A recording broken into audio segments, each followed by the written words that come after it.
Alors, dernière vidéo. Donc ici, vous voyez qu'un parallépipède rectangle, on peut le déplier et former cette forme-ci.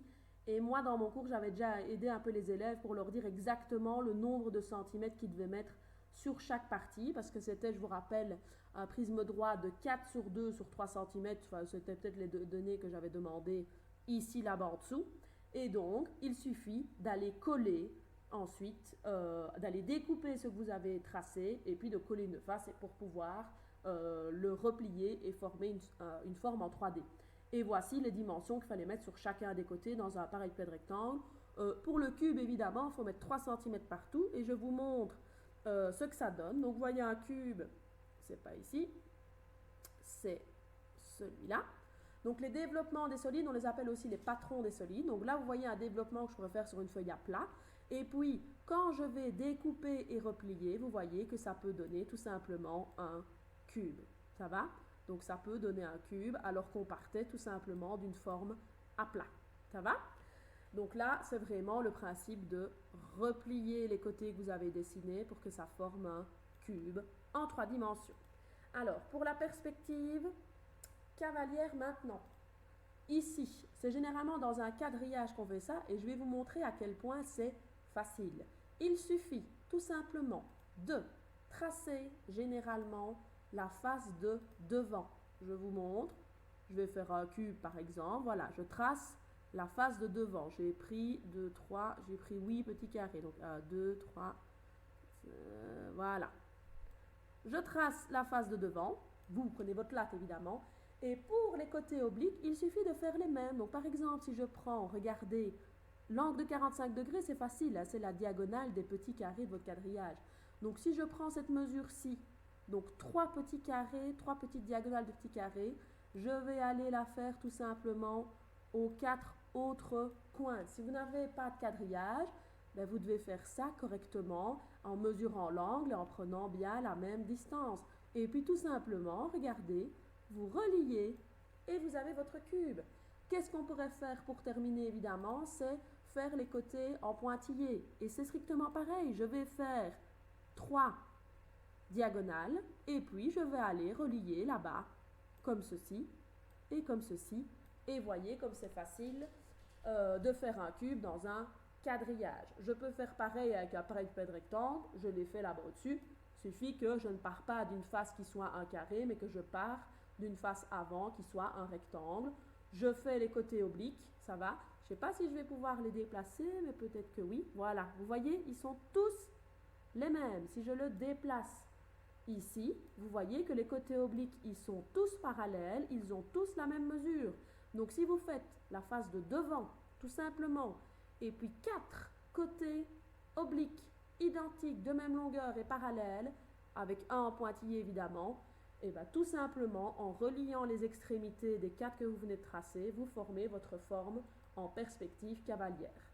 Ça va? Il faut évidemment mesurer, hein. Là il faut respecter les mesures. Si c'est un cube de 3 cm, ben je fais 3 cm, 3 cm, 3 cm, 3 cm. Et en oblique, vu que je dois diviser les mesures en deux, je mesurais 1,5 cm.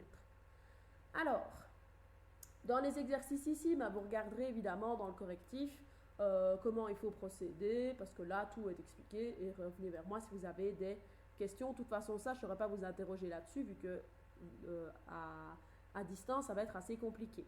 Alors, les histoires de vue, ben ça, c'est difficile à expliquer. Pourquoi? Parce que c'est vraiment vous qui devez réfléchir, essayer de vous visualiser en 3D ce que ça peut donner. Donc, se dire, ok, si je me mets au-dessus, qu'est-ce que je vais voir? Ben, évidemment que ceci, c'est la vue du dessus, parce que ce que je verrai du dessus, pile poil, ben, ça sera uniquement les faces du haut qui sont en rouge.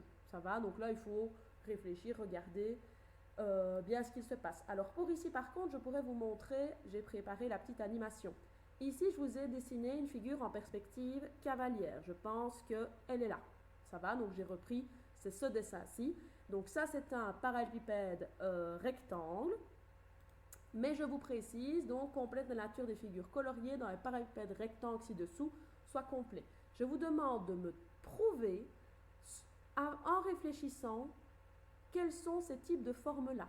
Alors, ce que je vois pour la forme A, ben, je vois un parallélogramme ici. En tout cas, je vais vous montrer dans notre animation. Ici, on dirait bien que ce côté-là est parallèle à celui-ci, que celui-ci est parallèle à celui-là, et donc que c'est un parallélogramme. Par contre, si je regarde en 3 dimensions, j'ai préparé la forme, donc j'ai bien mis les mêmes mesures comme il est noté, etc. Regardez, en 3 dimensions, on dirait toujours que c'est un parallélogramme, mais si je tourne, regardez un petit peu, j'arrive là-bas, pile poil, face, comme ceci. Qu'est-ce que vous remarquez sur les 4 côtés ici? Oui, ils sont parallèles, mais en plus, est-ce que ce côté-là n'a pas la même longueur que celui-là? Du coup, ce que je pensais être simplement un parallélogramme, dans la réalité, c'est un losange. Pareil, la figure B, on dirait que c'est un triangle avec un angle obtus ici et 3 côtés différents. Mais si je reprends ma forme qui est en 3 dimensions et que je tourne, regardez, on remarque bien que ces 2 côtés-ci, donc celui-ci et celui-ci, ce sont 2 côtés de même longueur. Ça veut dire que ce triangle est un triangle au minimum, un triangle isocèle acutangle. Alors, le triangle là-bas, on dirait qu'il est obtusangle et scalène, mais quand je regarde sur ma vue en 3D, je vais encore une fois la tourner pour que vous voyez face vraiment, on remarque bien que c'est même du coup un triangle rectangle. Et c'est logique parce que dans un parallélépipède rectangle, c'est que des angles droits. Donc, c'est logique que ça soit un triangle rectangle. Et voilà comment j'ai pu remplir ceci. Alors là, ces exercices qui suivent, c'est assez facile. Perspective à 1.8, on voit bien que tout fuit jusque là-bas ici. Là, c'est perspective cavalière. Tous les arêtes obliques sont parallèles. Donc celles qui sont dans la même direction, évidemment, sont parallèles. Et ici, c'est une perspective à 2.8. Alors, on termine. Voilà un exercice sur le développement. Ah bah ça, c'est une bonne chose. Comme ça, vous voyez ce que j'avais dit à la première vidéo. Ici, vous avez le développement du cylindre. Regardez, donc vous avez les 2 disques qui sont la base. Et quand je développe ici, j'ai bien un rectangle. Pareil ici, vous avez le développement du cône. Vous avez la base et ce qu'on appelle un secteur angulaire pour la face latérale. Mais ça, vous regardez dans le correctif. Voilà, il y a encore des petites choses. Ça, je pense que c'est encore assez simple. Alors, pour le développement du cube, il y en a quand même pas mal. Il y en a 11 en tout. Je ne vais pas tous vous les montrer parce que sinon ça prendra des heures. Mais je les ai ici, je vais vous montrer quelques-uns. Le but, c'est d'essayer dans votre tête de replier et de se dire, est-ce que tout sera au bon endroit? Ici, non. Si je replie, ces 2 faces-là vont se superposer. Donc, en fait, ce côté-là aurait dû être de l'autre côté. Ici, on voit bien qu'il manque une des faces, vu que dans parallépipède rectangle, il y en a 6, alors que là, il n'y en a que 5. Alors, pour le cube, je vais vous montrer les développements. Donc là, ces 4-là étaient corrects. Je vais vous le prouver par la suite. Alors, pour terminer cet exercice-là, le i, c'est assez simple. Celui-ci, il faut encore une fois s'imaginer comment le cube va se plier. Et ceci, je l'avais déjà préparé. Donc, regardez, je vais vous le montrer. Donc, c'est le 9, si je me rappelle bien. Voilà. Donc, c'est le même, hein, ça va. Donc, regardez ici, on va comparer. On est bien comme ceci. Alors, moi, je vous dis que ici, le personnage Vegeta, il va aller avec le personnage ici, C18, ils seront face à face. Je vais vous le prouver avec le développement. Donc, regardez bien celui au-dessus et celui dans le coin là-bas. On regarde avec les patrons du cube. Regardez cette face-là et celle-ci. Quand je plie, elles vont bien se retrouver face à face. Regardez, c'est celle qui est là et celle qui est devant. Je vous remontre. On est bien d'accord que si je plie, celle-ci va se retrouver en face de celle-là. Si je regarde dans mon exercice, c'est les personnages en bleu. Évidemment, les 2 restants, là, il n'y a pas de piège. Donc, voilà comment je reforme. Alors, je vais, pour terminer, vous montrer les différents patrons du cube. Donc, vous avez le plus classique qu'on fait le plus souvent, c'est celui-ci. C'est le patron numéro 1, ce sort de T, entre guillemets. Regardez, si je replie, j'ai bien mon cube. On peut évidemment déplacer, ça, c'est tous les mêmes que le premier, c'est juste qu'on déplace les faces ici sur le côté. Et quand je replie, elles se retrouvent quand même au même endroit. Donc les premiers, c'est tous les mêmes. Voilà. Par contre ici, oui, c'est encore la même chose. Regardez, on peut faire le T comme ceci. Voilà.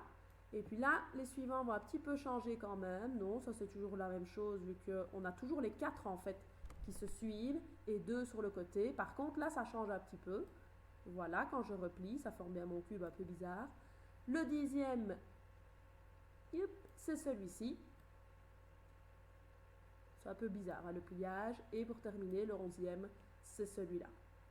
Et il me semble du coup que moi, dans mon cours, je n'avais pas barré un de ceux qui étaient faux. Voilà ce qu'on pouvait dire pour le développement. Oui, celui-ci celui-ci, je pense qu'il en fait partie. Ça, il faudra que je vérifie en imaginant le pliage, mais on va s'arrêter là parce que ma vidéo devient un peu longue. Donc voilà ce que j'avais à dire, regardez bien tout ça et bon interro.